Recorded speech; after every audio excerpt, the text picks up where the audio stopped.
हा विठ्ठल कसा काय आला पंढरपूरमध्ये? कोण विठ्ठल? विठ्ठलाची आयडेंटिटी काय? विठ्ठल म्हणजे कृष्णच आहे ना. नक्की वारी म्हणजे काय? वारी म्हणजे काय की एक सेंटर आहे पंढरपूर, हो. आणि पंढरपूरमध्ये महाराष्ट्रातल्या सगळ्या भागातून दिंड्या येतात. हे महाराष्ट्राचं एकीकरण कुठं होतं पहिल्यांदा? हो. ते पंढरपूरला होतं ना. वारी म्हणजे समूहानं केलेली भक्ती. रिंगण आणि तो अश्व कसा पळतो, ही काय भानगडी अश्व पळण्याची? काय संबंध? अहो, हे सरदारांनी सुरू केलेलं आहे. हे सगळं लष्करी शिस्त आहे ती. बंदुका, तलवारी, अहो कुठल्याही क्षणी येऊ शकतो ना हल्ला. हो. अरे बापरे. हां, वारीने काय काय बघितलंय. हे आहे ना. बाबासाहेब आंबेडकरांच्या पहिल्या दोन्ही वर्तमानपत्राची ब्रीदवाक्य तुकोबा आणि ज्ञानोबा यांनी दिलेली आहेत.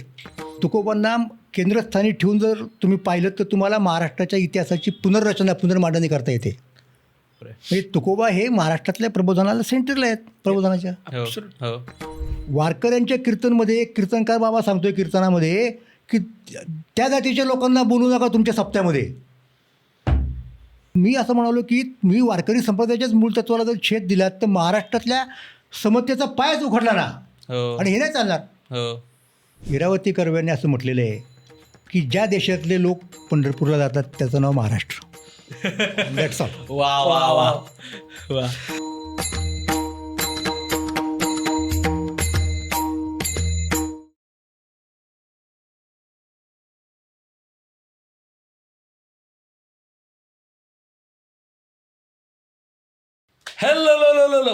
हॅलो नमस्कार. तुमच्या सगळ्यांचं मनापासून खूप खूप स्वागत आहे द मुक्तमुख शो म्हणजेच स्टॅटच्या या नव्या कोऱ्या एपिसोडमध्ये. आणि आज महाराष्ट्राच्या सगळ्यात महत्त्वाच्या सामाजिक मुवमेंटबद्दल, कल्चरल मुवमेंटबद्दल बोलणार आहोत. ते म्हणजे वारी. वारी म्हणजे काय? वारी का महत्त्वाची आहे? वारीचं महाराष्ट्र वारीला काय देणं लागतो? ह्या सगळ्या गोष्टींवरती आपण गप्पा मारणार आहोत ज्येष्ठ साहित्यिक, इतिहास संशोधक डॉक्टर सदानंद मोरे यांच्यासोबत. सर, तुमचं खूप खूप स्वागत आहे. धन्यवाद. एक तर सर आले त्याच्यामुळे एक वेगळंच दडपण आलं आहे आज. कारण अर्थात सर आहेत म्हणजे महाराष्ट्राला म्हणजे कुठल्याही माणसाला सरांचं नाव माहीत नसेल असं कोणी असणार नाही. संत साहित्याचा सरांचा गाढा अभ्यास आहे. त्यांनी नुकतीच त्याच्यावरती 2 पुस्तकं प्रकाशित केली आहे सकाळ प्रकाशनसोबतची. ते म्हणजे महाराष्ट्राची लोकयात्रा आणि मराठीची या नगरी. ती पुस्तकं सकाळ प्रकाशन जी अवेलेबल आहे त्याच्यासाठीची लिंकही डिस्क्रिप्शनमध्ये दिलेली आहे. तर एपिसोडला सुरुवात करूयात. तर स्वागत सर. सुरुवात आपण इथपासून करू शकलो की साधारण आता म्हणजे पुण्याच्या आजूबाजूची किंवा ज्या भागातनं वारी जाते, काय पुणे, सातारा, सोलापूर वगैरे या भागात लोकांना जिथून वारी जाते त्यांना त्याबद्दल बऱ्यापैकी माहीत असते.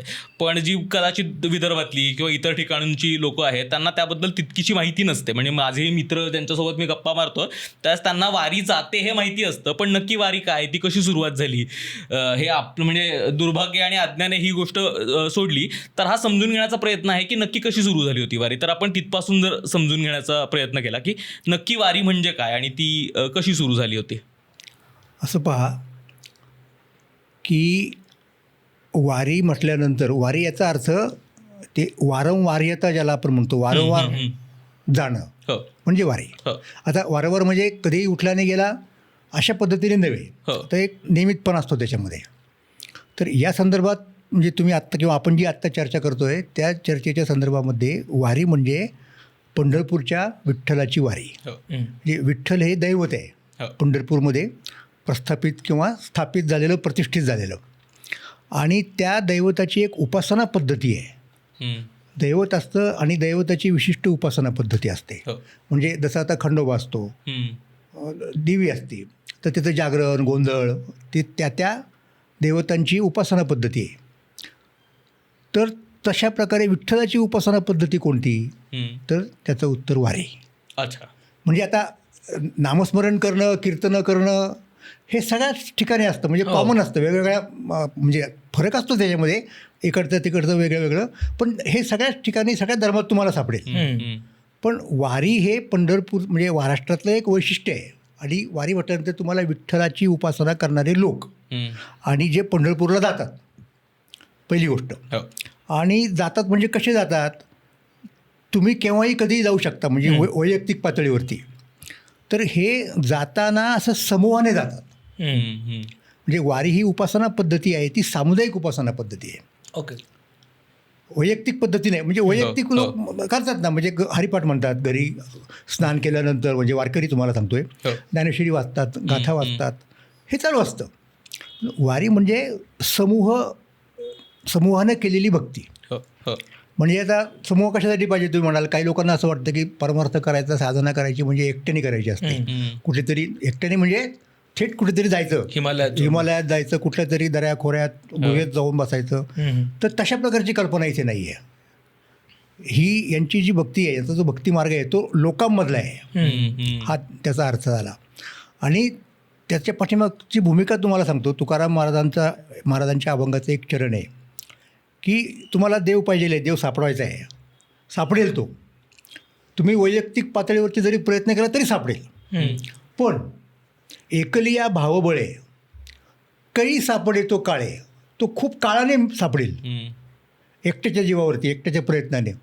वैष्णवांच्या मेळे उभा ठाके हाकेसी. तुम्ही एकत्र या, त्याला हाक मारा, तो समोर उभा आहे. हे समूहाचं जे सामर्थ्य आहे, सहकाराचं जे सामर्थ्य आहे. म्हणजे थोडासा एक वेगळा मुद्दा सांगतो की महाराष्ट्रामध्ये सहकार्याची चळवळ एवढी का फोफावली बाकीच्या राज्यांच्या मानानं, याचा जेव्हा लोक विचार करतात, याच्या पाठीमागचं समाजशास्त्र आहे. ते समाजशास्त्र काय की इथल्या लोकांना परमार्थ करायचा समूहानं, एका साह्य करू अवघे धरू सुपंथ, हे तुकाराम महाराजांची उक्ती आहे. त्यामुळं ते आपोआप त्याला ते अडॉप्ट झाले. म्हणजे कुठल्याही प्रकारची सामुदायिक कृती जर करायची असेल तर महाराष्ट्रामध्ये यामुळं ती यशस्वी होऊ शकते. समाजाच्या DNA मध्ये आहे. हां, म्हणजे तुम्हाला 2 उदाहरणं देतो. ज्यांनी पहिला साखर कारखाना काढला ते विठ्ठलराव विखे पाटील, पद्मश्री, नंतर आणखी वगैरे वगैरे. तर ते वारकरी होते. ते दरवर्षी पंढरपूरला वगैरे वगैरे, आणि तुकाराम बीजेच्या दिवशी देहूला यायचे, आमच्या घरी यायचे, आमच्या वडिलांबरोबर त्यांची चर्चा व्हायची. तर हा तो बेस आहे. आणि त्याच्यापेक्षा म्हणजे अगदी त्याच्यापेक्षा ठसठशीत उदाहरण तुम्हाला सांगतो. तुम्ही वारणानगरला जर गेलात दादासाहेब कोऱ्यांच्या कारखान्यामध्ये, तर त्यांचं चरित्र उपलब्ध आहे. त्यांनी सांगितलं ना की माझी प्रेरणा तुकाराम महाराज आहे. आणि त्यांच्या त्या ऑफिसमध्ये मोठं त्यांचं जे आहे ना का नाही कार्यालय, त्या सगळ्या कारखान्याचं तुम्ही आतमध्ये गेला की तिथे त्यांनी तुकाराम महाराजांची मूर्ती स्थापन केलेली आहे. आणि आत प्रवेश केल्यानंतर प्रत्येक कर्मचारी तिथे नतमस्तक होऊन पुढे जातो. म्हणजे हा जो मुद्दा आहे सामूहिक करायचा परमार्थ, तो वारकऱ्यांनी पहिल्यांदा या ठिकाणी आणला. आणि त्याला कारण म्हणजे विठ्ठल देवतेची उपासना पद्धती वेगळी म्हणजे वारी. म्हणजे 2 गोष्टी नक्की झाल्या. एक, या संप्रदायाचं, वारकरी संप्रदायाचं दैवत हे विठ्ठल आहे, आणि त्या विठ्ठलाची उपासना पद्धती म्हणजे वारी आहे. वारी म्हणजे समूहानं पंढरपूरला जाणं. आणि समूह जो जातो की नाही, तो कसा असतो, त्यातलं सगळ्यात लहान युनिट म्हणजे त्याला आम्ही दिंडी म्हणतो. ओके, म्हणजे दिंडीमध्ये किती 10 माणसं असतील, 50 असतील, 150 असतील, 500 असतील, म्हणजे कमी जास्त प्रमाणामध्ये. आणि जाताना मग कसं जायचं, तर गात, नाचत, खेळत. हा महत्त्वाचा मुद्दा आहे. नाचत जाऊ याच्या गावारे खेळिया. याच्या गावाला जायचं, कसं जायचं, नाचत खेळिया, म्हणजे खेळ खेळत जायचं. म्हणजे हे जे आहे ना, म्हणजे हा परत एक वेगळा मुद्दा आहे. परमार्थ लोकांचा जो समज असतो परमार्थाच्या संदर्भामध्ये, की परमार्थ म्हणजे पूर्णपणे आपल्याला जेव्हा विरक्ती वगैरे येते, या सगळ्या प्रपंचाचं वैयर्थ्य समजतं, ही मिथ्या आहे, माया आहे, याच्यात काय अर्थ नाही, आज ना उद्या जायचंच आहे वरती, कशाला गुंतून पडायचं वगैरे वगैरे, या भूमिकेतून काहीतरी करणं ही साधारणपणे आपल्या डोळ्यापुढे परमार्थाची कल्पना असते. म्हणजे आपण इथे आलेलो आहोत, ॲक्सिडेंटली असो किंवा कर्माचं काय म्हणत त्याला, प्रारब्धाची आपली गती असेल म्हणून असतो कर्मफळासाठी. तर इथून लवकरात लवकर कसं सुटता येईल हा मुद्दा असतो. तशी कल्पना नाही आहे यांची विश्वासंबंधीची, माणसाच्या जन्माबद्दलची. त्यांची कल्पना अशी आहे की इथे आपण आलेलो आहोत, हा मनुष्य जन्म जो आपला आहे ना, त्याचं सार्थक करायला पाहिजे, कारण त्याच्या माध्यमातून आयुष्याची या साधने सच्चिदानंद पदवी घेणे. धन्य आम्ही जन्म आलो, दास विठोबाचे झालो. आम्ही नशिबवान आहोत, आम्ही भाग्यवान आहोत. आम्हाला स्वर्ग नको, आम्हाला मोक्ष पण नको. मग आम्हाला काय पाहिजे, हे आम्ही वारीला जातो म्हणजे काय करतो, आम्ही आमचं विश्वामध्ये येणं, आमचं मानवी अस्तित्व हे सेलिब्रेट करतो. वा. हा वेगळाच इट पर्स्पेक्टिव्ह इज सेलिब्रेशन. हो. नाहीतर तुम्हाला दिसतील का लोक जाताना गात नाचत अगदी मस्तपैकी आपल्या मस्तीमध्ये, आणि हे सगळं करताना त्यातलं सात्विकपणा सुटत नाही. हो. हो. म्हणजे जनरली नाच म्हटल्यानंतर आपल्या डोळ्यापुढे काय काय काय गोष्टी येतात. हो. कधी कधी ते बिभत्सतेकडे झुकतं, कधी हिडीसपणाकडे झुकतं. तसं इथे काही नाही. तर हे जे आहे ना, गायचं, नाचायचं आणि सेलिब्रेट करायचं, म्हणजे हा उत्सव आहे एक प्रकारचा. वारी हा उत्सव आहे. हो. हो. आणि आणखीन मुद्दा त्याच अनुषंगाने सांगतो की हा जो बेसिकली संप्रदाय आहे ना, तो शेतकऱ्यांचा संप्रदाय आहे मुळातला. आता बाकीच्यांचं काही वावडं नाही. आणि त्यावेळेला आपला समाज कृषीप्रधानच होता ना. त्यावेळेला काय खूप अलीकडच्या काळापर्यंत, किंबहुना अजूनही अगदीच जास्त ताणायचं म्हटलं तर, मग शेतकरी जी मंडळी असतात की नाही, ते सगळे निर्मिती सृजन याच्याशी संबंधित असतात ना. बरोबर. तर तुम्ही, आपण एक पावसाचं ऋतुमानाचं एक वेळापत्रक गृहीत धरलेलं असतं आपल्या सगळ्या लोकांनी व्यवहार करताना. निश्चितपणे हे गृहीत धरलेलं जातं की पाऊस हा वेळेवरती येतो. ओके. मग पहिल्यांदा जेव्हा पाऊस पडतो, मृगाचा पाऊस वगैरे ज्याला काय म्हणायचं ते म्हणा, मृग नक्षत्र लागतं, पाऊस पडतो, त्याच्या अगोदर शेतकऱ्यांनी आपल्या जमिनीची मशागत म्हणजे नांगरणी वगैरे सगळी व्यवस्थित केलेली असते, कोळपणी केलेली असते, जमीन पेरणीसाठी पात्र करून ठेवलेली असते. पाऊस पडल्यानंतर त्याला वापसा म्हणतो आपण, म्हणजे जमीन जी ओली झालेली असते ती थोडी कोरडी होणार थोडी, आणि मग आपल्याला त्याच्यात पेरणी करता येईल अशा प्रकारचे. तर वारीचं टाईमटेबलच मुळात असं आहे की जेव्हा तुम्ही जाता तेव्हा तुम्ही पेरणी केलेली असते, तुम्हाला मधल्या काळात काही काम नसतं.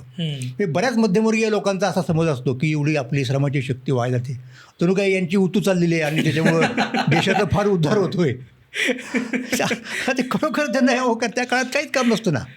मग असे रिकामटेकडे उद्योग गावात करण्यापेक्षा निश्चितपणे असं काहीतरी करणं चांगलं ना.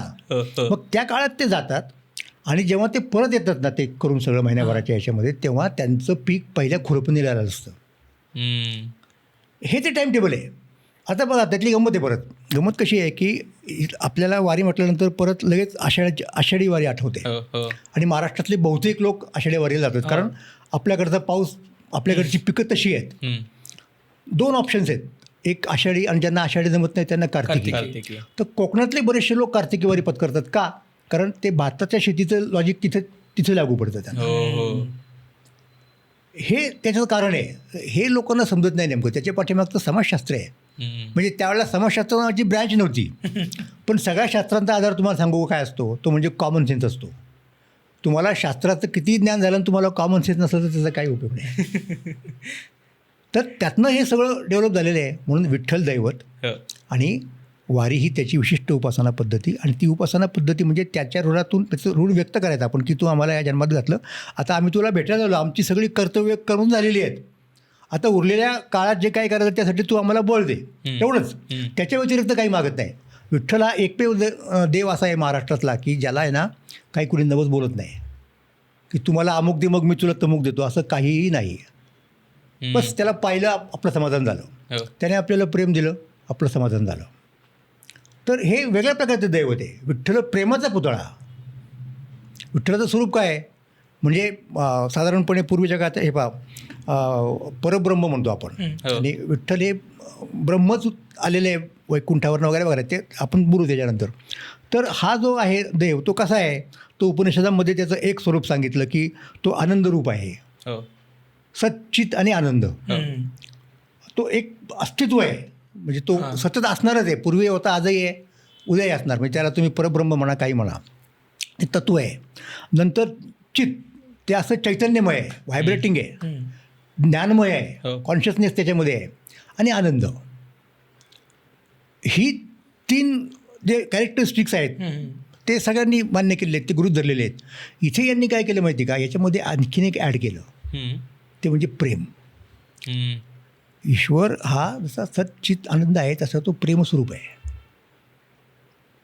तर ते प्रेम वाटण्यासाठी एकमेकांना हे लोक पंढरपूरला जातात. हो हो म्हणजे हे तर बऱ्याचदा ऐकलं की बरेच वारकरी वारी करतात आणि तिथे पोचल्यानंतर पंढरपूरला पोचल्यानंतर दर्शनही न घेता परत जातात, कारण तिथे जाणं आणि काही न मागता परत येणं यातच त्यांना धन्यता वाटते. पण आत्ताचं स्वरूप आपण वारीचं बघतो, म्हणजे गेल्या 800 वर्षांचा त्याला इतिहास आहे, तर या 800 वर्षांमध्ये त्याचं काय काय पद्धतीनं स्वरूप बदललं, म्हणजे आज जी वारी बघतो ती त्याच पद्धतीनं 800 वर्षांपूर्वी अस्तित्वात होती. शुअर सांगतो तुम्हाला कसं आहे त्याचं माहिती आहे की आपण साधारणपणे 13व्या शतकापासून आपल्याला संत परंपरा दिसते, वारकरी संत परंपरा. ज्ञानेश्वर महाराज, नामदेव राय आणि त्यांच्याच काळामध्ये त्यांच्यावर अनेकचे संत 18 पगड जातीतले स्त्री पुरुष, चोखोबा असतील, नरहरी सोनार असतील, गोरवा काका असतील, सावतामाळी असतील, हे सगळे मंडळी ही 13व्या शतकातली आहेत.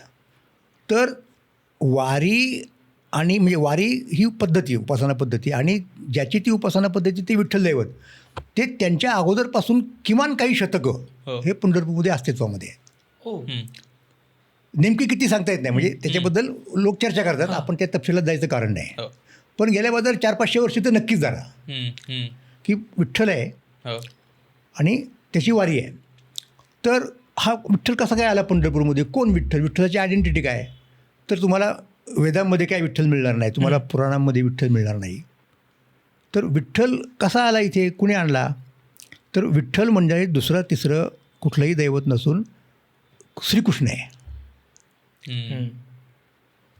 बरोबर, श्रीकृष्ण आहे म्हणजे कसं, श्रीकृष्ण कुठे कुठे असतो, श्रीकृष्ण पहिल्यांदा त्याचा मथुरेत जन्म झाला, मग त्याला गोकुळात पोस्त केलं, गोकुळात वृंदावनात तो लहानाचा मोठा झाला, त्याच्या काही लीळा वगैरे तिथल्या, तिथनं परत तो मथुरेला आला. कंसाला मारून त्यानं परत एकदा यादवांच्या राज्याची स्थापना केली.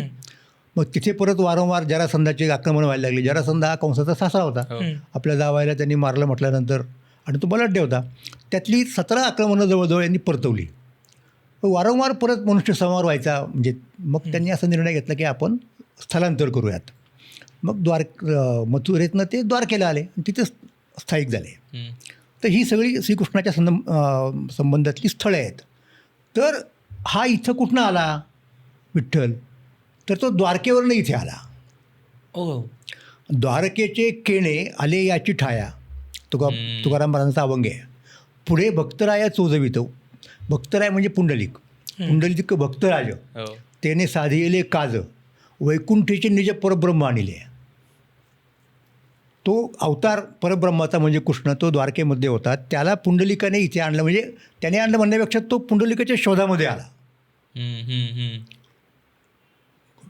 कृष्ण कसा आला, तर ती कथा आहेत आणि त्याबद्दल पर्यायी कथा आहेत आणि त्याच्याबद्दल परत विद्वान चर्चा करतात, ती आपण बाजूला ठेवू. की पुंडलिक आपल्या आईवडिलांची सेवा करत होता, बरोबर, हां, आणि त्याची ती सेवा पाहून, त्याची ती मातृपितृ भक्ती पाहून प्रचंड आश्चर्य वाटलं कृष्णाला, आणि तो त्याचा शोध काढत काढत पंढरपूरला आला. आल्यानंतर तिथे आला त्याच्या घरात, त्याच्या आश्रमात जे काय असेल ते, आणि त्याने पाहिलं की अरे स्वतः भगवान श्रीकृष्ण इथे आलेले आहेत आपल्याला. तर सांगितलं, म्हणजे रुजुवात झाली पहिल्यांदा. पुंडलिकाने त्यांना सांगितलं की मी सध्या या सेवेमध्ये मग्न आहे, हे होईपर्यंत माझं तुम्ही तिथे आहात तसेच उभे राहा. कुठे, तर त्यांनी जवळ एक वीट पडली होती, ती त्यांच्याकडे टाकली आणि त्या विटेवरती त्याला उभं केलं. आणि आपल्याकडे तो लहान मुलं खेळ खेळतात की नाही, कोणता खेळ सांगा, की तुम्ही ज्या पोझिशनमध्ये असता एखाद्या स्टॅच्यू, तिथं तसंच राहायचं. तो जणू काही पुंडलिकाला आणि विठ्ठलाला उभं केलं, विठ्ठल तिथं उभं राहिला आपला असा, म्हणजे श्रीकृष्णाला, आणि पुंडलिक जणू काय म्हणाला, स्टॅच्यू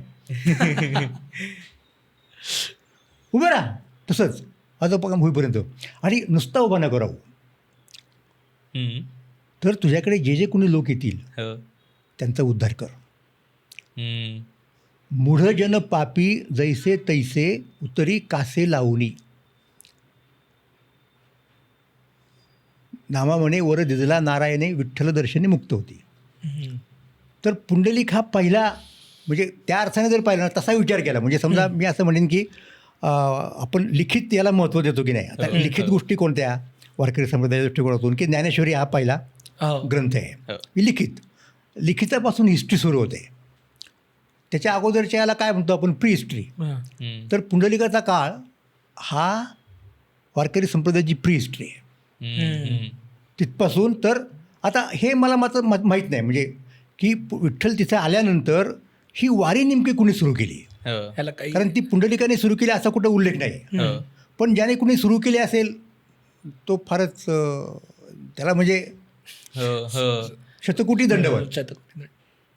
कारण ज्ञानेश्वर महाराजांच्या, तुकाराम महाराजांच्या पूर्वजात ते सुद्धा वारीला जायचे असे उल्लेख आहेत. तर मग त्या वारीचं वर्णन ज्ञानेश्वर महाराजांच्या अभंगात आहे, त्या वारीचं वर्णन नामदेवरायांच्या अभंगात आहे, त्या दैवताचं वर्णन नामदेव म्हणजे सगळ्या संतांच्या त्या काळातल्या. तर हे जेव्हा 12व्या-13व्या शतकामध्ये संत परंपरा आपली सुरू झाली तेव्हा वारकरी संप्रदाय हा फॉर्मात होता, ऐन फॉर्मात ज्याला म्हणूयात आपण. आणि याचे पुरावे कुठे मिळतात आपणाला? याचे पुरावे आपणाला वारकऱ्यांच्या साहित्याच्या पेक्षा वेगळ्या ठिकाणी पाहिले पाहिजेत ना, कारण वारकरी एक कमिटेड आहेत, ते चांगलंच लिहिणार म्हणजे इन द सेन्स. तर महानुभाव संप्रदायामध्ये सुद्धा आपणाला वारकरी संप्रदायाच्या खुणा दिसतात. म्हणजे जसं ज्ञानेश्वर महाराजांच्या अगोदर 25-30 वर्ष जे याला उत्तरेकडे गेले ते महानुभाव संप्रदायाचे प्रवर्तक म्हणूयात आपण, चक्रधर स्वामी. त्यांना त्यांच्या एका शिष्याने विचारलं की बाबा पंढरीला एवढी गर्दी कशी होते? त्याचं उत्तर त्यांनी त्यांच्या पद्धतीने दिलं, त्याच्यात आपल्याला जायची गरज नाही, पण गर्दी होते ते निश्चित आहे.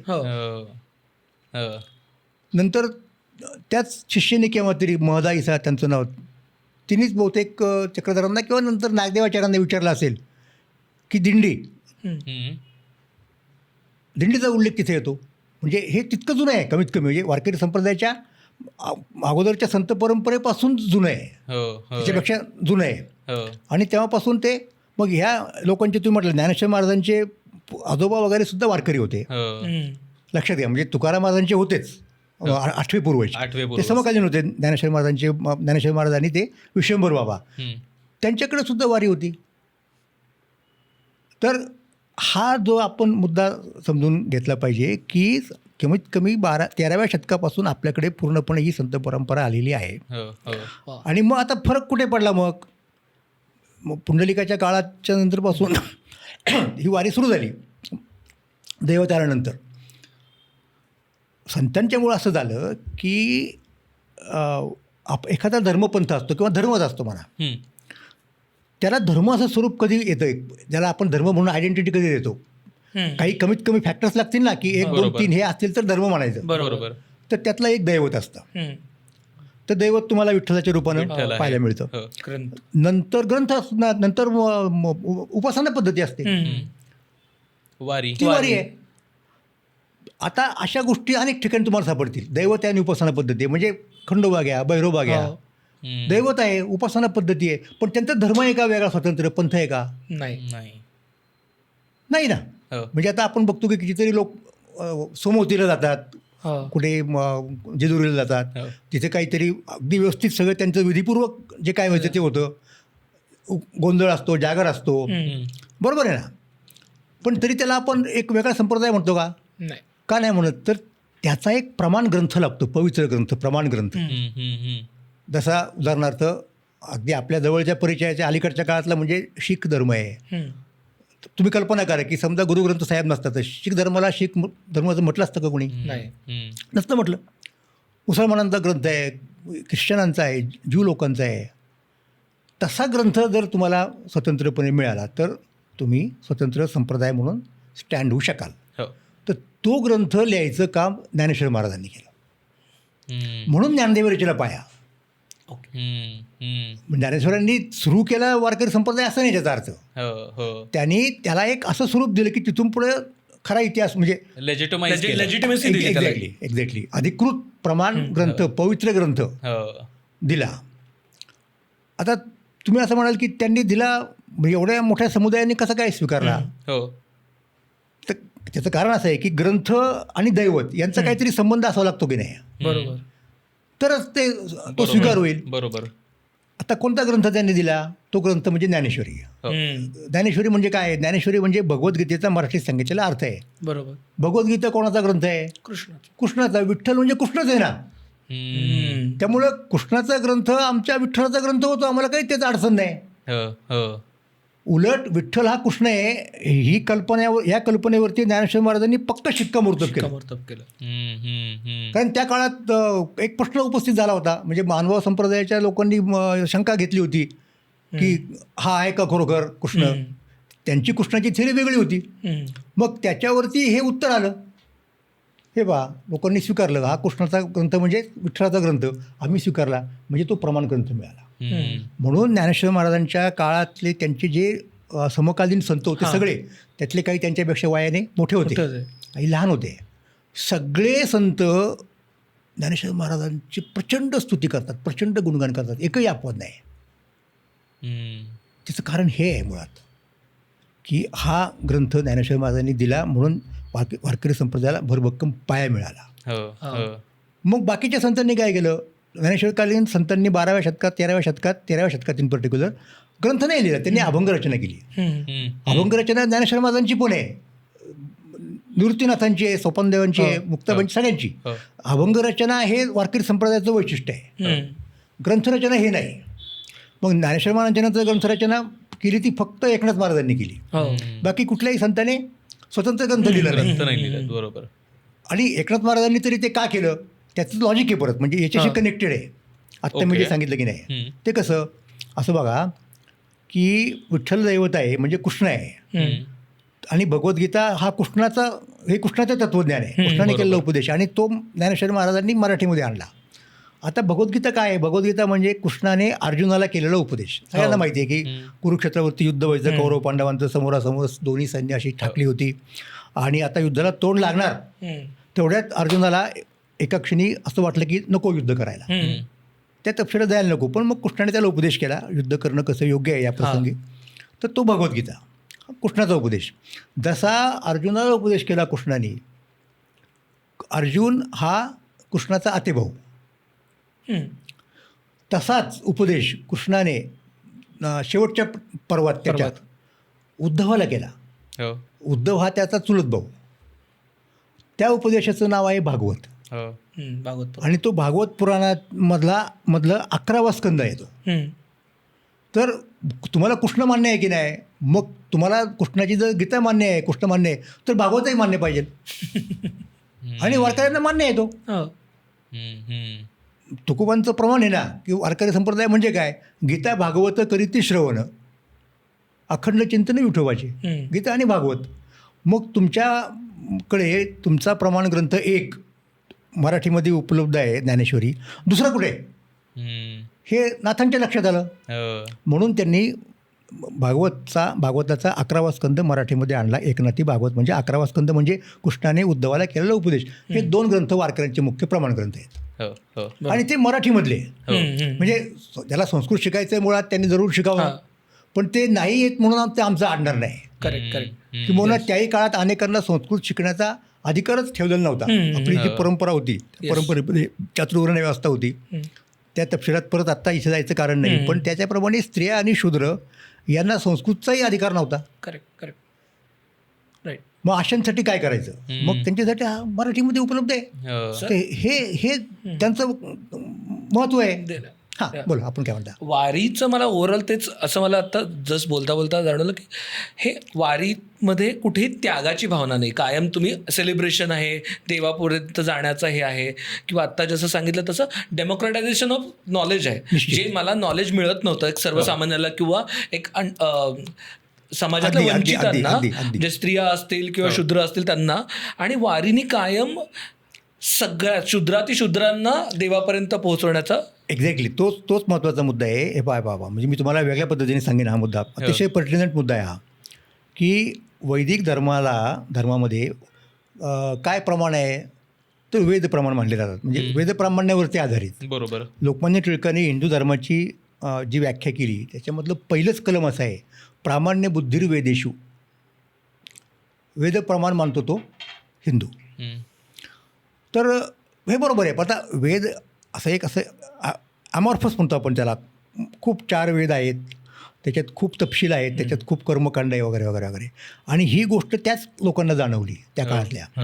म्हणून त्यांनी काय केलं, त्यातल्या ऋषीमुनींनी वगैरे एक आत्मचिंतन सुरू केलं, आणि एक वेगळा डिस्कोर्स निर्माण केला ज्याला आपण उपनिषद म्हणतो, आत्मज्ञान असलेली. म्हणून वेदांची 2 कांड मुख्य, एक कर्मकांड आणि एक ज्ञानकांड. तर मग पुढे जरी आपण म्हणताना वेद म्हणालो सगळे, तरी प्रत्यक्षात जेव्हा व्यवहारात उतरतो तेव्हा सगळ्या वेदांच्या बाबतीत फार थोडेच लोक असतात त्या भानगडीत पडणारे. सामान्यपणे मग त्यांनी काय केलं की उपनिषदांनाच प्रमाण मानलं. उपनिषदांना म्हणतात वेदांत, म्हणजे वेदांचा अंत म्हणजे शेवटचा भाग फिजिकली सगळ्यात शेवटी निर्माण झाले असतील म्हणूनही असेल, पण त्याच्यापेक्षा वेदांचा अंतिम निष्कर्ष सार म्हणजे उपनिषद. त्याच्या पलीकडे आता काही राहिलं नाही सांगायचं, म्हणून त्याला महत्त्व दिलं. आणि मग त्यांनी एक प्रस्थानत्रयीची कल्पना आणली, 3 प्रस्थानं. एक उपनिषद म्हणजे वेदांत पहिलं, दुसरं त्या उपनिषदांचं सार, कारण मुख्य उपनिषद 10 आहेत आणि त्या उपनिषदांमध्ये अनेक ठिकाणी तुम्हाला वरवर जर पाहिलं तर विसंगती दिसते. त्याची काहीतरी व्यवस्था लावता आली पाहिजे ना. एकच तत्त्वज्ञान सांगितलेले म्हटल्यानंतर अनेक ठिकाणी पुनरावृत्ती दिसते, त्याचं कशासाठी? तर म्हणून त्या सगळ्या उपनिषदांचं एक सूत्ररूप सार तयार केलं महर्षी बादरायण यांनी आणि त्याला नाव दिलं ब्रह्मसूत्र. अच्छा. म्हणून पहिलं प्रमाण कोणतं आहे? प्रमाण ग्रंथ उपनिषद, 10 उपनिषद, नंतर ब्रह्मसूत्र आणि नंतरच्या काळामध्ये भगवद्गीता हे 3रं प्रमाण मानलं. कारण ते स्वतः परमेश्वराच्या अवतारानं सांगितली ना भगवद्गीता, म्हणून 3 प्रमाण आहेत, उपनिषद, ब्रह्मसूत्र आणि भगवद्गीता. आता बघा, आपल्याला ब्रह्मसूत्राचा विचार करायची गरज नाही, कारण उपनिषद स्वतंत्र नाहीच आहे मुळात, ते उपनिषदांचं सार आहे, म्हणून त्याला बाजूला ठेवू. राहिले 2 उपनिषद. उपनिषद हे वेदांचा भाग आहेत उपनिषद, आणि वेदांचा अधिकार फक्त 3 वर्णांना असतो. शूद्र वर्णाला, 4थ्या वर्णाला अधिकार नाही वेदांचा. स्त्रियांना पण नाही. म्हणजे स्त्रियांना म्हणजे कोणत्या शूद्र स्त्रियांच्या बाबतीत बोलत नाही मी, कुठल्याच म्हणजे ब्राह्मणांच्या स्त्रियांना पण नाही. मग काय? मग त्यांना कशाचा अधिकार आहे? तर स्मृतीचा अधिकार आहे, वेदांचा नाही. वेद म्हणजे श्रुती आणि स्मृती म्हणजे मग पुराण, अमुक तमुक वगैरे वगैरे. तर मग तसा जर विचार केला आपण काटेकोरपणे, तर भगवद्गीता जरी कृष्णाने सांगितली आणि अर्जुनाने ऐकली, तरी ती व्यासांनी लिहून काढली. त्यामुळं वेद याचा अर्थ काय? वेदाच्या बाबतीत काय म्हटलं जातं की वेद हे ऋषींनी असे पाहिले किंवा ऐकले आणि रिप्रोड्यूस केले. तशी भगवद्गीता नाही आहे.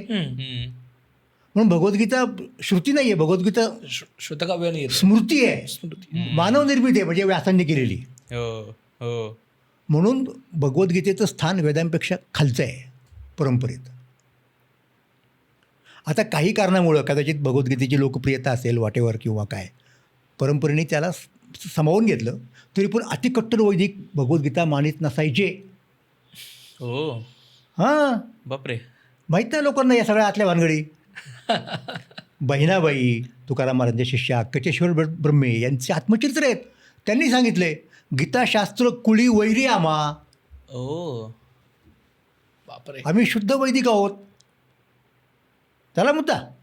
ओके, आता पुढच्या मुद्द्यावर जाऊ आपण. तुम्ही जे मगाशी म्हटलात ना, तर सुरुवातीच्या काळात काय होतं, मी तुम्हाला सांगितलं की हे ज्ञानेश्वर महाराजांचं सांगतोय मी, हे माझं नाही आहे. ज्ञानेश्वर महाराज सांगतायत की भगवद्गीता महाभारतामध्ये आणण्याचं काम हे व्यासांचं आहे.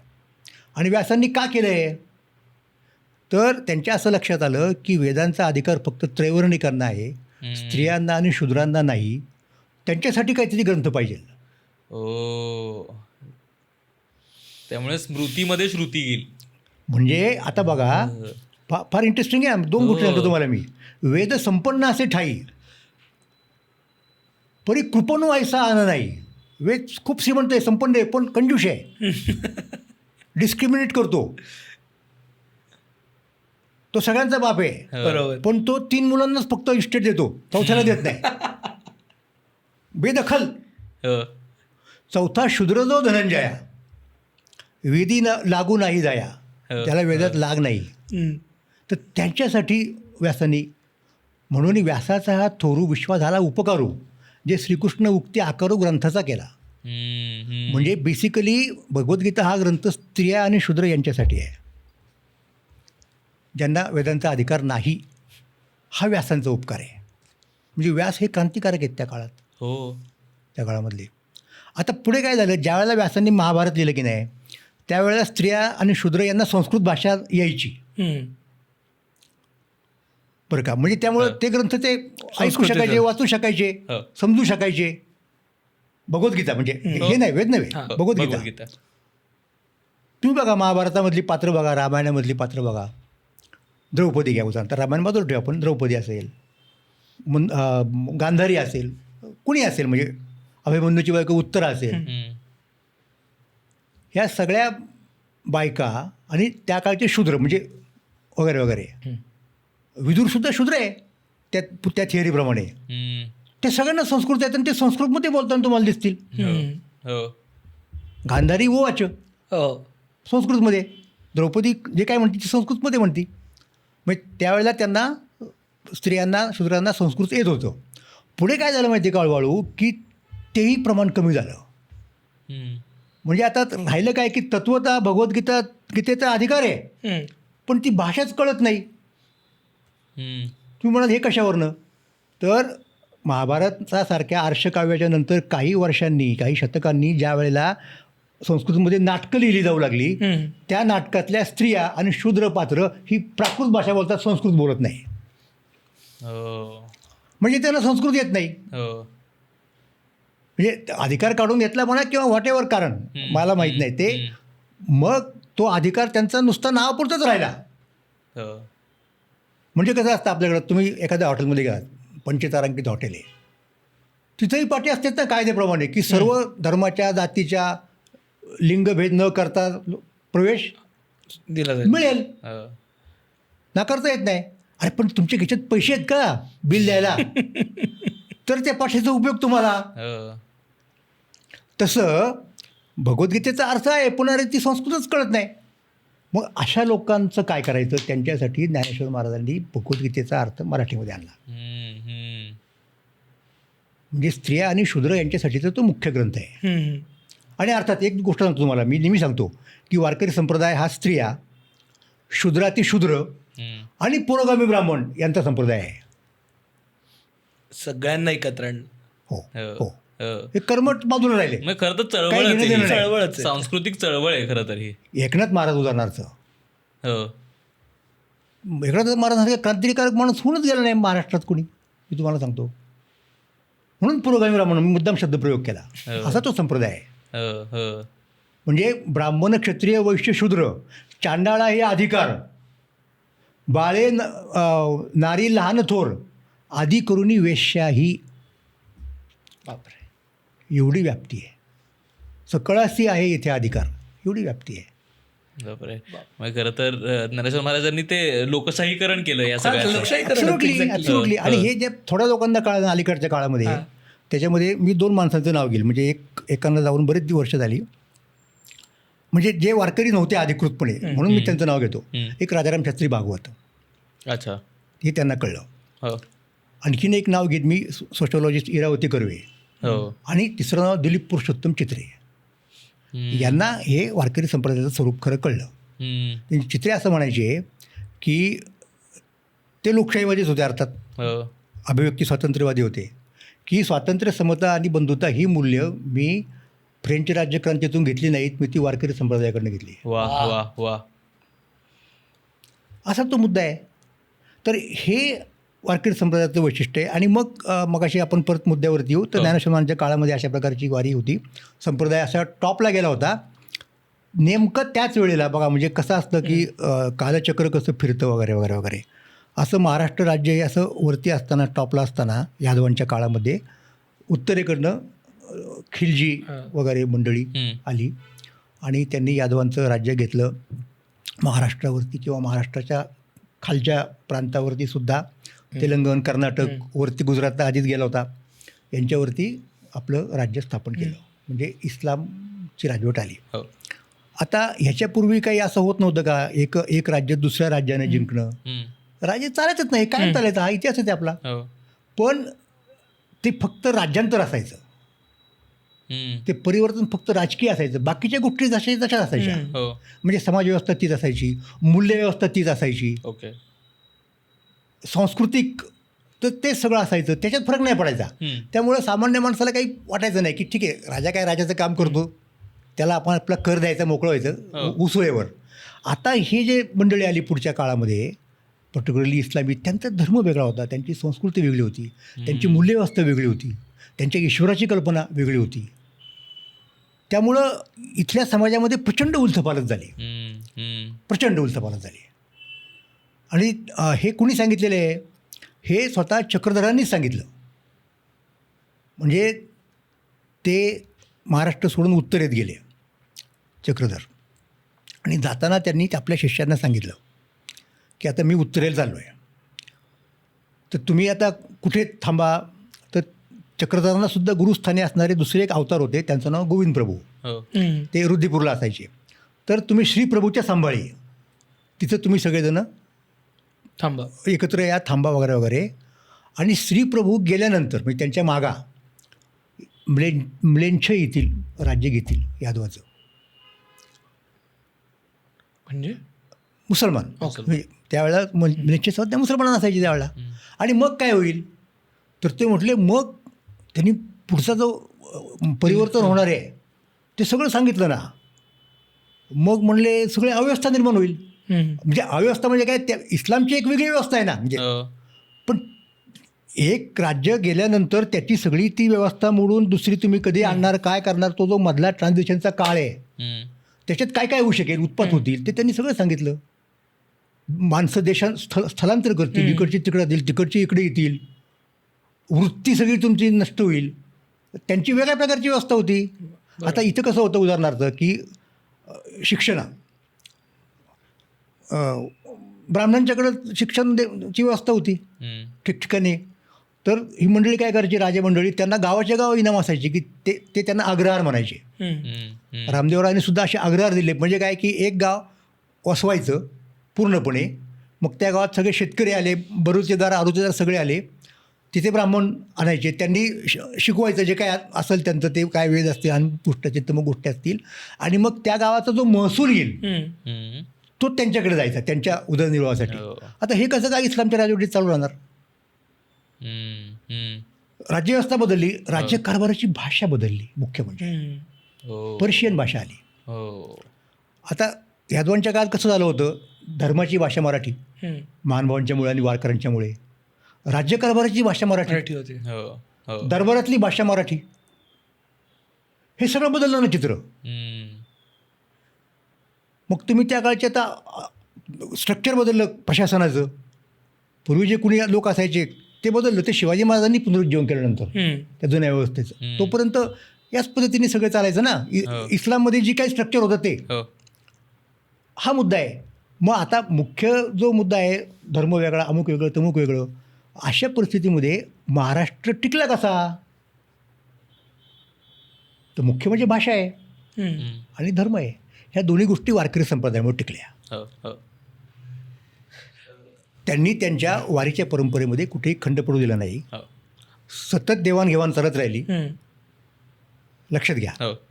आणि त्यामुळं म्हणजे शिवाजी महाराज 17व्या शतकात का पुढे आले? जर मध्ये वारकरी संप्रदाय नसता तर शिवाजी महाराज येण्याचा प्रश्नच नसता उद्भवला. बापरे, सरळ मुद्दा आहे ना. हे जे टिकून धरणं फार महत्त्वाचं आहे. मग महाराष्ट्राचं वेगळे पण छत्रपती शिवाजी महाराजांमध्ये आहेच, पण ते महाराजांच्या बुद्धायापर्यंत हे सगळं सस्टेन करणारे जे कुणी होते, तुमची संस्कृती, तुमचा धर्म, तुमची भाषा इन पर्टिक्युलर, ते वारकरी संप्रदायाचे लोक आहेत. खूप वेगळा पर्स्पेक्टिव्ह आहे. या अर्थाने कधी पाहिलंच गेलं नव्हतं त्याच्याकडे. मला हेच विचारायचं होतं की इतकी आक्रमणं झाली त्या 13व्या ते 17व्या शतकापर्यंत, तरीही वारी टिकली कशी काय? कारण का बाकी सगळ्या राज्यात जर बघितलं तर त्या ज्या काही चालीरीती होत्या त्या मोडीत काढल्या, तिथली मंदिरं हे झाली, पण महाराष्ट्रात हे कसं? निश्चितपणे त्याचं कारण काय टिकण्याची? हे ना मुख्य जो प्रवाह राहिला त्यावेळेचा. मी तुम्हाला सांगतो, आता 13व्या शतकामध्ये ज्ञानेश्वर वगैरे मंडळी होऊन गेली, त्याच्यानंतर शिवाजी महाराजांच्या जन्मापर्यंत इथे लिहिणारे, साहित्य निर्माण करणारे लोक कोण होते मराठीमध्ये? मुख्य संत साहित्याचं वारकरी संतच येत ना, दुसरं कोण आहे? आता तशाच प्रकारचं साहित्य तोलामोलाचं हे महानुभाव संप्रदायाने निर्माण केलेलं आहे. ते आपण नाही विसरू शकत. ते ऋण फार मोठे आहेत, पण त्यांनी ते फक्त त्यांच्या संप्रदायापुरतं ठेवलं. तुम्ही जर ऑफिशियली महानुभाव असाल तरच तुम्हाला त्याला ॲक्सेस आहे, नाहीतर नाही. त्यासाठी त्यांनी गुप्तलिपा तयार केल्या सांकेतिक, इतरांना वाचता येणार नाही. त्यामुळं महानुभाव संप्रदायाचं साहित्य आणि भाषा सगळं वैभव असून इतरांसाठी नसल्यासारखे झाले ना. तसं यांचं नाही आहे. यांचं चलन सतत खेळतं राहिलं. म्हणून ही भाषा घडवण्यात मुख्य आपण जी मुख्य मराठी म्हणजे जी काही भाषा बोलतो ना, ती संतांची भाषा आहे, संतांनी घडवलेली भाषा आहे इन दॅट सेन्स. म्हणून तुम्हाला आश्चर्य वाटेल, बाकीच्यांचं मी कशाला आणखी नाव घेऊ, कारण वेगळ्या पद्धतीच्या व्यक्तीचं नाव मुद्दाम घेतो या ठिकाणी. डॉक्टर बाबासाहेब आंबेडकर. बाबासाहेब आंबेडकर असं म्हटलेले आहेत, त्यांच्या तुम्हाला वाङ्मयात सापडेल कुठल्या तरी खंडामध्ये, की ज्ञानेश्वरी आणि गाथा सोडून मराठीचं सगळं साहित्य बुडवलं तरी काही फरक पडणार नाही. ऑन रेकॉर्ड आहे ते म्हटलेले. बापरे. म्हणजे आपण खरं तर त्याला जी फक्त पास होणारी वारी म्हणून आता त्याचं जे स्वरूप आलेलं आहे, तर खूप मोठा परिणाम आहे त्याचा आपल्याला. हा त्याचा जो डीप सिग्निफिकन्स आहे ना, हा वारकरी संप्रदायाच्या लोकांना माहीत नाही नीट. ते त्यांनी तो सांभाळला, जतन कीर्तन प्रवचन वाऱ्या वगैरे वगैरे वगैरे, पण त्याची जी व्यापक इम्प्लिकेशन्स आहेत ना, ते त्यांच्या लक्षात नाही आलं नंतरच्या काळामध्ये. म्हणजे पण जरी त्यांच्या लक्षात आलं नाही ना, तरी महाराष्ट्रामधले सुज्ञ लोक होते, त्यांच्या लक्षात आलं. म्हणजे वारकरी नव्हते ऑफिशियली. त्याच्यामध्ये न्यायमूर्ती रानडे आणि भांडारकर वगैरे मंडळी, त्यांचा प्रार्थना समाज यांचा मोठा वाटा आहे. त्यांनी जो प्रार्थना समाज स्थापन केला ना, तो भागवत धर्माचं पुनरुज्जीवनच महाराष्ट्रातलं नव भागवत धर्म म्हणून त्यांनी तुकोबांना केंद्रस्थानी ठेवलं. प्रार्थना समाजाचा फ्रेंड, फिलॉसॉफर आणि गाईड कोण होतं तर तुकोबा होते. आणि त्यांनी आपलं मिशन मानलं काय, की तुकोबांचा धर्म म्हणजे अर्थात वारकरी संप्रदाय हा जागतिक धर्म होण्याच्या पात्रतेचा आहे, वैश्विक धर्म. पण तो का झाला नाही, कारण त्याला आत्तापर्यंत योग्य असा आश्रय मिळाला नाही, विशेषतः राजाश्रय. मग ते भांडारकर सांगतात ना, की बघा आपण जगातली मुख्य धर्म घेऊ, जागतिक पातळीवरती गेलेले. पहिला कोणता? पहिला बौद्ध धर्म आहे. हो. का गेला? राजाश्रय मिळाला. कुणी अशोक असेल, हर्षवर्धन वगैरे वगैरे वगैरे. नंतरच्या काळात कुठला धर्म विश्वधर्म झाला? ख्रिस्ती धर्म झाला. रोमन सम्राटांनी स्वीकारला आणि मग सगळ्या युरोप खंडात राजे आश्रय मिळाला. तिसरा कोणता? इस्लाम. तलवार आणि त्या भानगडी सगळ्या. तसा कोणाचा आश्रय यात मिळाला नाही. तो जर मिळाला असता तर हा सुद्धा धर्म झाला असता. आता त्या काळात राज्य मिळवायचे, अमुक करायचं तमुक करायचं. आता काय तशी परिस्थिती राहिली नाही. भांडारकर म्हणाले की ती जबाबदारी आता आमची आहे, प्रार्थना समाजाच्या लोकांची. हे कोण सांगतंय की ही सगळी मुळं वारकरी संप्रदायाच्या शिकवणीमध्ये आहेत? हे वारकरी संप्रदायाच्या बाहेरचे लोक सांगत आहेत, की ज्यांचा सगळ्या इंग्रजी साहित्याचा अभ्यास आहे, बाकीच्या सगळ्या गोष्टी ज्यांना जागतिक पातळीवरच्या माहिती आहेत, त्या माहिती असणारा वारकरी त्या पिढीत होऊनच गेला नाही ना कुणी. वारकरी परंपरेमध्ये पहिला ग्रॅज्युएट कोण असं तुम्हाला शोधावं लागेल आणि तुम्हाला 30, 35, 40 सालापर्यंत मिळणार नाही. I will tell you. माझ्या वडिलांनी 42च्या वेळी कॉलेज सोडलं, ते त्यावेळेला इंटरला होते, म्हणजे ते सुद्धा झालं नाहीत ग्रॅज्युएट. आणि जे ग्रॅज्युएट वगैरे होते उदाहरणार्थ मामासाहेब दांडेकर म्हणजे शिकलेले होते वगैरे वगैरे मोठे, पण ते मुळात वारकरी परंपरेतले नव्हेत ना. बरोबर. मी पारंपरिक वारकऱ्यांचं म्हणतोय. पारंपरिक वारकऱ्यांना बाहेरच्या जगाचा वाराच लागला नाही. त्यामुळं ह्याच्यात जे काही आहे, किती आपल्याकडे मोठं धन आहे, ह्याचं त्यांना ओळख पटली नाही. ती ह्या बाहेरच्या लोकांनी पटवून दिली. लक्षातच आलं. पण अनफॉर्च्युनेटली परत त्यांना ह्यांचीही काही कल्पना नाही कोण होऊन गेले. म्हणजे एवढी आता वारकरी शिक्षण संस्था चालते, तिथे विचारा तुम्ही, तुम्हाला रानडे माहिती आहेत का, भांडारकर माहिती आहेत का, तिला नाही माहिती. ते 100 वर्षापूर्वीचा अभ्यासक्रम अजून चालू आहे तिथे. बापरे. मग या अर्थाने खरं तर शिवाजी महाराजांनंतरचा जो भक्तिशक्तीचा संगम वगैरे ज्या स्वरूपात ते चर्चा ऐकली जाते, की कसं वारकरी संप्रदायाचं शिवाजी महाराजांच्या काळानंतरचं जे योगदान आहे त्याच्याबद्दल बऱ्यापैकी इतिहास माहिती आहे. मी तुम्हाला सांगतो ना, शिवाजी महाराजांच्या काळानंतर काय झालं. शिवाजी महाराजांच्या मृत्यूनंतर छत्रपती संभाजी महाराज गादीवरती आले आणि संभाजी महाराज आल्यानंतर औरंगजेबाची धाड आली ना खुद्द. आणि औरंगजेब दक्षिणेमध्ये आला, त्याला संपूर्ण भारत मोगलांच्या करायचा होता अंकित, एक छत्री. आणि कोण कोण अडसर होते खाली दक्षिणेत, उत्तरेत झालंच होतं सगळं. दक्षिणेमध्ये 2 इस्लामी शाह्या होत्या, आदिलशाही होती आणि कुतुबशाही होती. आणि इकडे शिवाजी महाराजांनी नुकतंच स्थापन केलेलं स्वराज्य होतं, नुकतंच, अक्षय ऑफिशियली स्पीकिंग 1674. म्हणजे किती, म्हणजे बाल्यावस्थेत म्हणू शकतो ना आपण. यांची शेकडो वर्षांची परंपरा आहे या 2 शायांची. तर हा कार्यक्रम होता की तिघांना संपवून टाकायचा. तर त्यांनी 2-3 वर्षात या दोघांना संपवलं, आदिलशाही संपवली. इथल्या स्वराज्याने संभाजी महाराज त्यावेळेला होते, 27 वर्ष औरंगजेबाला लढवलं. हे कशाच्या जोरावरती, हे कसं काय टिकलं, हे स्पिरिट कुठनं आलं अचानक, ते काही आभाळातनं पडलेलं नाही. ह्याचा आपण विचार केला पाहिजे ना. तर संभाजीराजांनी पहिल्यांदा आल्यानंतर जर काय केलं असेल, 10-5 गोष्टी ज्या केल्या, आळंदी संस्थानला इनाम दिलं, देहू संस्थानला इनाम दिलं. पुढे राजाराम महाराज आले. संभाजी महाराज असतानाच, आणि हा इथं महत्त्वाचा मुद्दा आहे, आपण वारीचं बोलतोय ना, तो मुद्दा राहून गेला होता, बरं झालं या निमित्ताने निघाला तो, की ही सगळी परंपरा गावगावच्या दिंड्या पंढरपूरला जायच्या आषाढी एकादशीच्या निमित्ताने, ही अबाधित राहिली. म्हणजे तुकाराम महाराजांच्या काळातही होती, एकनाथांच्या तर होतीच. तुकाराम महाराजांचे धाकटे चिरंजीव नारायण महाराज, नंतर ते उत्तराधिकारी झाले याचे, देहू देवस्थानचे. तर त्यांच्या ते अत्यंत प्रतिभाशाली होते. त्यांच्या डोक्यात अशी कल्पना आली की आपण जे जातो पंढरपूरला, तुकोबारायांचं नुकतंच निर्माण झालेलं होतं. तर अशा वेळेला आपण कसे जातो, आपण विठ्ठलाचं नामस्मरण करीत जातो, आपण संतांचे अभंग म्हणत जातो. तर संत आपल्याबरोबर आहेत किंवा आपण त्यांच्याबरोबर जातोय, याचं काहीतरी सिम्बॉलिक पाहिजे आपल्याला. म्हणून त्यांनी पालखीचा उपक्रम सुरू केला. त्याच्या आधी वारीत पालखी नाही, ते फक्त दिंड्या असायच्या. तर त्या दिंडीला पालखीची जोड नारायण महाराजांनी दिली. मग देहूमध्ये त्यांनी तुकाराम महाराजांच्या पादुका ठेवल्या आणि आळंदीला जाऊन ज्ञानेश्वर महाराजांच्या पादुका ठेवल्या, आणि जोड पालखी होती ती सुरुवातीच्या काळात. ओके, एकत्र होती. आणि ज्ञानबा तुकाराम भजन तेव्हापासून सुरू झालं. ज्ञानबा तुकाराम ते एकत्र दिंड्या जायच्या. हां. आणि मग नंतर वेगवेगळ्या संतांच्या आणखीन पालख्या कुठनं निघायला लागल्या.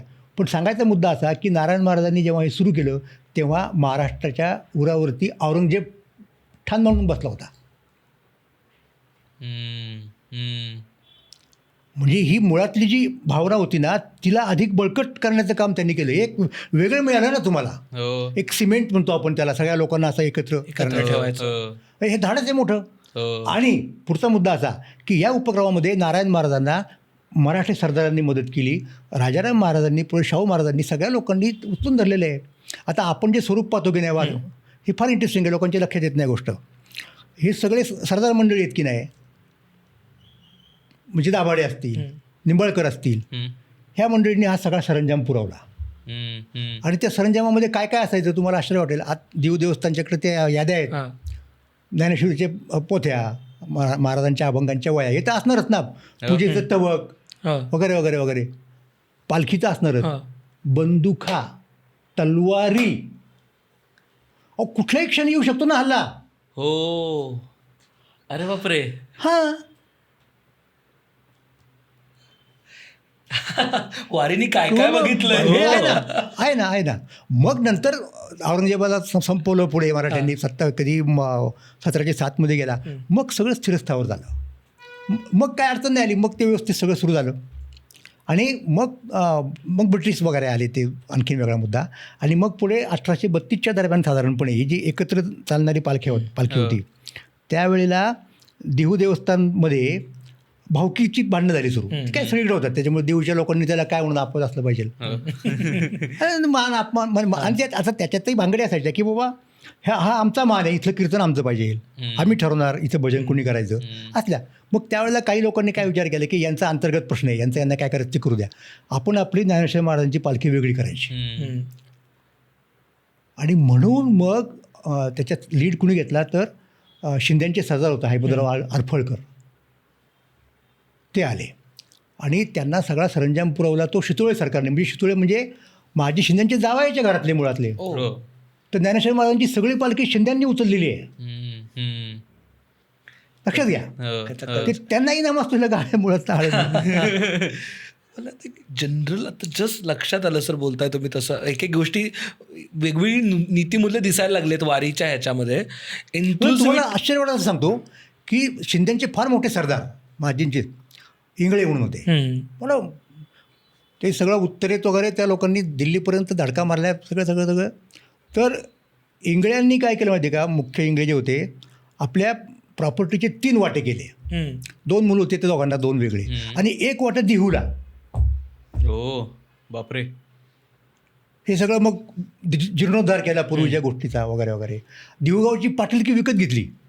एवढं या सरदार मंडळींना आकर्षण होतं दिहुचं राज्यकर्त्या लोकांना. आणि अपार्ट फ्रॉम दॅट आणखीन एक शेवटचा मुद्दा मी तुम्हाला सांगेन की आत्ता लोकांना आकर्षण काय वाटतं माहिती का, आता ते मस्त ते फोटोग्राफिक इफेक्ट काय भारी येतो, वरून करतात लोक फोटो, काय एरियल रिंगण, आणि तो अश्व कसा पळतो, ही काय भानगडी अश्व पळण्याची, काय संबंध. अहो हे सरदारांनी सुरू केलेलं आहे. ते लोक आपले घोडे घेऊन यायचे. आता सिम्बॉलिकली एकच राहिला शिल्लक किंवा 2 असे अनेक असायचे. मी तर ऐकलं की हत्ती पण असायचे काही. आणि मग ते ना मग घोड्याचे खेळ खेळायचे. घोड्याचे खेळ असतात. आता आपल्याकडचे गेले म्हणजे पोलो असतो तिकडे युरोपमध्ये वगैरे, ते फक्त संस्थानिकांनाच परवडतं आपल्याकडच्या. तर हे घोड्याचे खेळ खेळायचे, तो ट्रेंड असायचा अश्व. तर त्यातलं शिल्लक राहिलेलं म्हणजे हे रिंगण आहे. आणि तिची असायची काय नाही सगळी पद्धत, मार्च म्हणतो आपण त्याला, ती तुम्ही पहा अजूनसुद्धा पहाटे करणा होतो. हे सगळं लष्करी शिस्त आहे ती. लष्करी शिस्त आहे म्हणून लष्करी शिस्त काय हे लोकांना समजत नाही. ही वारीची शिस्त आहे, लष्करी शिस्त आहे. हे आता सरदारांची सरदारकी गेली, कुणी लढत नाही वगैरे, पण इथं आळंदीच्या याच्यामध्ये मुख्य कोण आहेत अजूनही, शितोळे सरकार आहेत. त्यांचा अश्व असतो. देऊच्या पालखीचे सगळं दाभाडे सरकारच्याकडे असायचं पूर्वी. पण ते सगळे तुम्हाला मी आश्चर्य वाटेल, अनेक गोष्टी लोकांना माहीत नसतात. त्या काळामध्ये जेव्हा मराठ्यांचं राज्य होतं आणि ते सगळं भारतभर पसरलं नंतरच्या काळामध्ये, महाराष्ट्रातल्या बायकांना म्हणजे घरोघरी घोडे असायचे. महाराष्ट्राचं घोडदळ हे जगातल्या घोडदळापैकी एक महत्त्वाचं घोडदळ होतं. बापरे. माहीत नाही लोकांना. अटकेपर्यंत कसे काय गेले, काय पठाणकोट एक्सप्रेसनी पंजाबला गेले, गाडी बदलून तिकडे अटकेला गेले घरोघरी. आणि त्याच्यामुळं बायका घोड्यावरती बसायच्या. वराड जायचं या गावावरून त्या गावात, घोड्यावर जायचं. त्यामुळं हे नॉर्मल आहे महाराष्ट्रामध्ये. तर असा तो वारीचा. आणि त्याच्यामुळे तुम्ही अजूनही वरून पाहिलं तर तुम्हाला जणू काही लष्कराचं मार्चिंग चाललेलं आहे, अशी छावणी दिसते तुम्हाला. ते सगळे तंबू वगैरे कुणी पुरवलेत, तंबू सगळे सैन्याने पुरवलेले आहेत, सरदारांनी पुरवलेले आहेत. मगाशी मी म्हणत होते की एक एक नीतिमूल्य दिसत आहेत वारीमध्ये. आत्ता ज्याचं आपण जागतिक मूल्य सगळीकडे बोललं जातं ते म्हणजे काय, इन्क्लुझिव्हिटी वारीमध्ये किती म्हणजे सर्वांना सुरुवातच तिथून आहे की सगळ्यांना समावेश. म्हणजे त्या काळात जे काही ज्या काही समाजातल्या घटकांना डावललं गेलं, त्या सगळ्यांना एकत्र आणायचं काम वारीने केलं. आणि त्याचा कुठेतरी रिपरकशन महाराष्ट्राच्या पुरोगामित्वावरती पडलंय का. यारे यारे लहान थोर, याती बोलते नारी नर, करावा विचार नलगे चिंता कौनासी. नारी नर, लहान थोर म्हणजे क्रमसुद्धा पहा. आधी लहान मग थोर, आधी नारी मग नर. करावा विचार नलगे चिंता कौनासी. आणि हा तोच माझं ते दुसरं एक पुस्तक आहे सकाळी छापलेलं, आत्ता मगाशी उल्लेख केला का नाही पण, महाराष्ट्राची लोकयात्रा.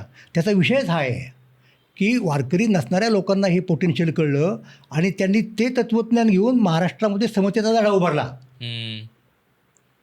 हे सगळे महाराष्ट्रातले परिवर्तनवादी लोक आहेत ना त्या काळातले, 19व्या शतकातले उत्तरार्धातले आणि 20व्या शतकातले पूर्वार्धातले, ते सगळे संतांच्या आधारे बोलणारे आहेत, इन्क्लुडिंग बाबासाहेब आंबेडकर.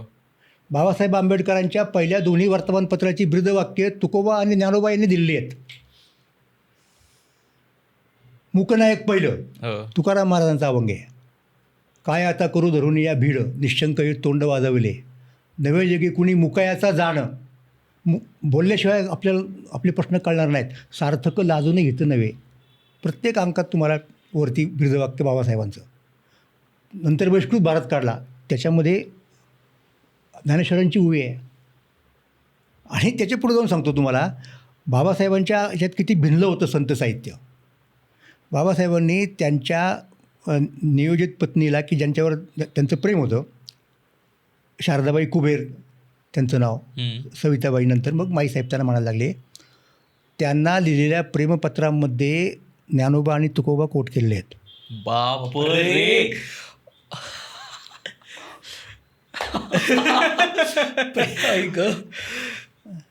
संत साहित्याच्या अभ्यासामुळे लोकांना वाटतं की अरे काय तो बुडलेला सगळं प्राचीन याच्यामध्ये, त्याला काही जागतिक आधुनिक माहीत नसतं. तर कोणी सांगितलं तुम्हाला? वैश्विक आहे सगळं. हां. आणि बाय प्रिन्सिपल वैश्विक आहे ते, नुसतं असं नाही. हो, म्हणजे ॲक्सिडेंट नाही तो केवळ. आणि ही सगळी मांडणी पहिल्यांदा मी माझ्या तुकाराम दर्शन नावाच्या पुस्तकात केली. आत्ता म्हणजे सकाळचं वैशिष्ट्य सांगतो तुम्हाला, त्यांनी ते माझ्या आवृत्त्या काढल्यात, पण आता ते जनआवृत्ती काढतायत तुकाराम दर्शनची.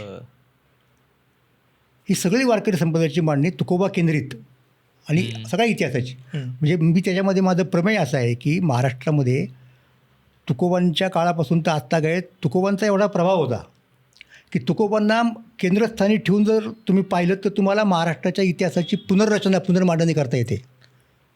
आणि ती मी केली आहे तुकाराम दर्शनमध्ये.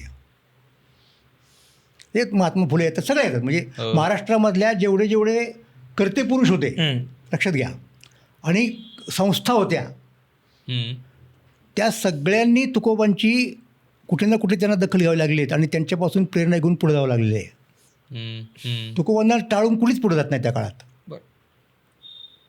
म्हणजे तुकोबा हे महाराष्ट्रातल्या प्रबोधनाला सेंटरला आहेत, प्रबोधनाच्या.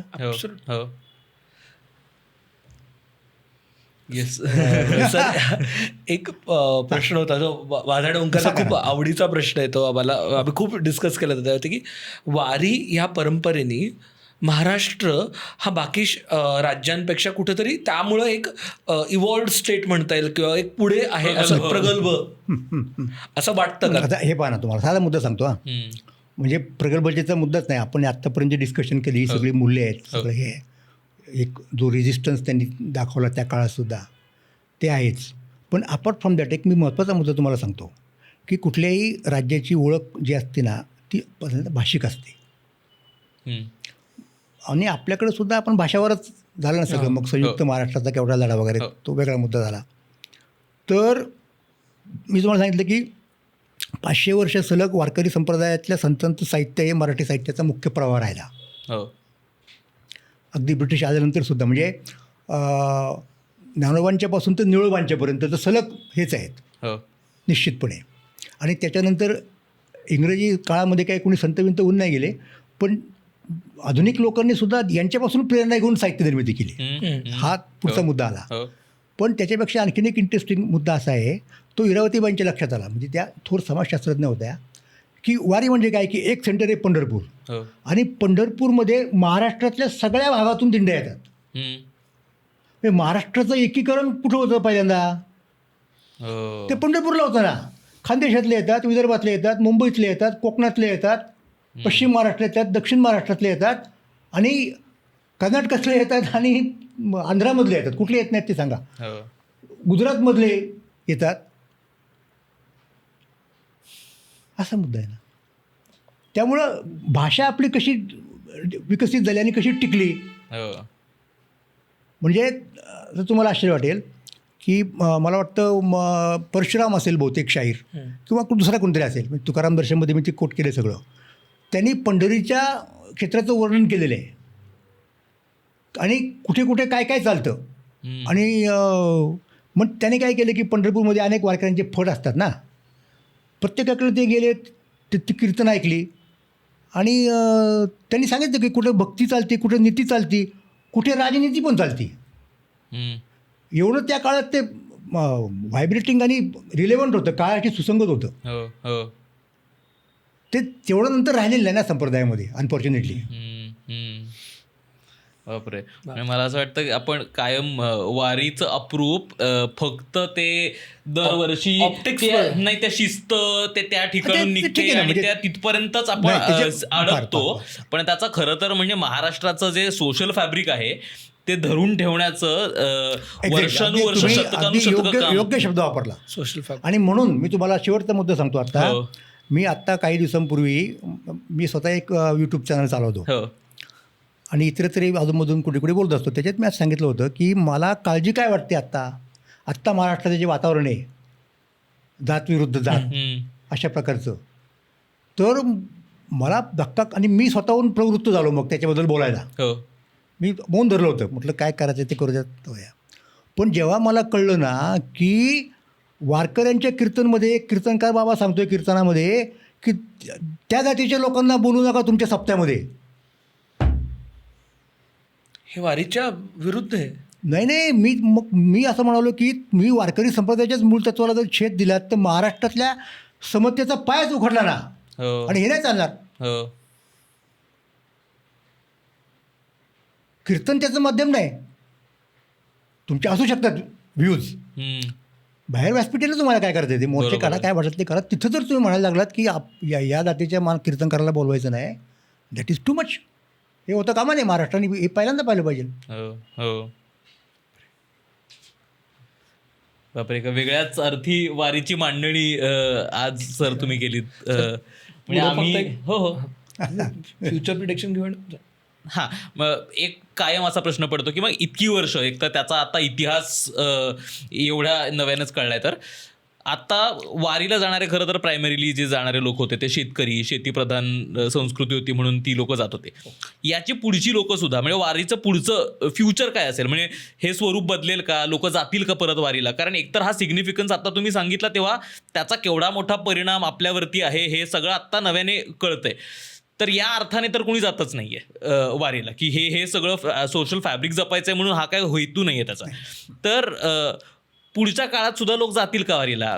पुढच्या काळात सुद्धा वारीचं स्वरूप बदलेल का? कसं असू शकेल? हां, मी तुम्हाला असं म्हणेन की आत्ताचा काळ इतक्या झपाट्याने बदलतोय ना, तर कुणी कुठल्याही प्रकारचं प्रिडिक्शन करणं धाडसाचं ठरेल, हो मी असं म्हणतो. हो पण तरीही मला एक गोष्ट अशी वाटते की आपणाला जर आपलं मराठपण कायम ठेवायचं असेल, लक्षात घ्या, आता ठेवायचं नसेलच तर भाग वेगळा, मग ओके, मग काहीच कुणीच कोणाशी काही बोलण्याचा अर्थ नाही.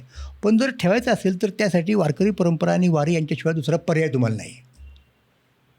हम्म. आणि दिसतायत ना लोक आता हे आय टी क्षेत्रातली मुलं येतात, बघतात, हे करतात, हो. कुणी कशावरती फेसबुकवरती हे करतात, प्रचंड प्रतिसाद आहे. परदेशात आत्ता नुकतंच आत्ताची जी वारी चालू आहे ना सध्या, आमचे मित्र श्रीरंग गायकवाड हे आत्ता लोकसत्तेतून एक लेखमाला त्यांची सुरू आहे. रोज एक लेख येतो. वारीमध्ये असणारे परकीय लोक, परदेशी लोक सामील झालेले आहे. मग कुणी जपानमधलं आहे, कुणी इंग्लंडमधलं आहे, ते कळतं लोकांना. म्हणजे ते उगीच म्हटले नाहीत भांडारकर किंवा रानडे की हा वैश्विक धर्म आहे. खरं तर तो मानता आला पाहिजे लोकांना, एवढंच मुद्दा आहे. वारीचं खूप आभार सर, तुम्ही आलात आणि तुम्हाला धन्यवाद. एवढ्या व्यापक पद्धतीनं वारी पुन्हा एकदा समजावून सांगितलं. म्हणजे खरं तर हे आमचंच दुर्दैव आहे की खूप त्या एका ठिकाणून दुसरीकडे लोक जाणं आणि ते दरवर्षी शिस्तीने परत परत जाणं, त्यातच ती वारी अडकली आणि त्याचा केवढा मोठा देणं महाराष्ट्र जे लागतो त्याबद्दल आपण आज नव्यानेच खुलासा केला. असण्याचं कारण वारी आहे. हो. तर एक वेगळंच भरून आला की असं बापरे, खूप वेगळा पर्स्पेक्टिव्ह मिळाला. एक वेगळी एनलाइटनमेंट झाली खरं तर. शेवटचं एक वाक्य सांगतो, म्हणजे Yes, आपण त्या अगदी. नोटवर थांबू. अगदी. इरावती कर्व्याने असं म्हटलेलं आहे की ज्या देशातले लोक पंढरपूरला जातात त्याचं नाव महाराष्ट्र. That's all. वा वा वा वा. येस, धन्यवाद. म्हणजे आम्ही आज फक्त असे ऐकत होतो, सर गोष्टी सांगतायत आणि आम्ही असे ऐकत बसलो. आमचे आज असे कान तृप्त झालेत. तर कृतकृत्य झालंय. अगदी. तर खूप खूप धन्यवाद सर, तुम्ही आलात. सरांची सगळी पुस्तकं, आता जी 2 पुस्तकं मेन्शन केलीत ती सकाळ प्रकाशनाने पब्लिश केलेली, त्यांच्यासाठीची लिंक आम्ही डिस्क्रिप्शनमध्ये टाकतो आहोत. तुम्हाला आजचा एपिसोड कसा वाटला नक्की कळवा. आम्ही दोघं तर अतिशय भारावलेले आहोत आजच्या एपिसोड नंतर. तर प्लीज सबस्क्राईब करा तर आम्ही यासारखा कॉन्टेंट तुमच्यापर्यंत आणत राहू. सरांसारखे दिग्गज या पद्धतीची मांडणी करणारी लोक आम्ही तुमच्यासमोर आणखीन आणत राहू ही अपेक्षा करतो. यूट्यूबवर असाल प्लीज सबस्क्राईब करा, इतर कुठल्याही माध्यमावर ऐकताय प्लीज फॉलो करायला विसरू नका. धन्यवाद. लोभ असावा.